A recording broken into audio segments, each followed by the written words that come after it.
इमरान खान ने मान लिया इंतखाबात मुकर्ररा वक्त पर होंगे, वाज़ेह किया कि तहरीक 10 माह जारी रहेगी। मरियम औरंगजेब की प्रेस कॉन्फ्रेंस, सवाल किया कि इमरान खान बताएं कि जब इलेक्शन चाहते थे तो लॉन्ग मार्च में क्यों गए। कहा हुकूमत अवाम के तहफ़्फ़ुज़ के लिए तैयार है, इमरान खान के अज़ाइम कभी पूरे नहीं होंगे।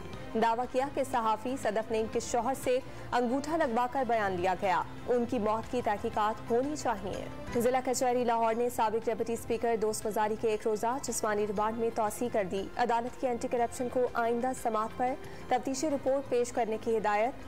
दोस्त मजारी पर जमीनों पर कब्जा और सरकारी रिकॉर्ड में रद्दोबदल करने का मुकदमा दर्ज है। लाहौर पुलिस जराइम की रोकथाम में नाकाम। 24 घंटों के दौरान शहर में डकैती, रहजनी, मोटरसाइकिल और कार चोरी की 340 वारदातें रिपोर्ट। लाहौर के शहरी 61 मोटरसाइकिलों और 2 कारों से महरूम हुए। रहजनी की 10, घर में डकैती की 1 वारदात रिपोर्ट हुई। और T20 वर्ल्ड कप में पाकिस्तान और जनूबी अफ्रीका के दरमियान मैच बारिश की वजह से रोक दिया गया। जनूबी अफ्रीका ने 8 ओवर्स में 4 खिलाड़ियों के नुकसान पर 67 रन बनाए। अफ्रीका की टीम 16 रन पीछे।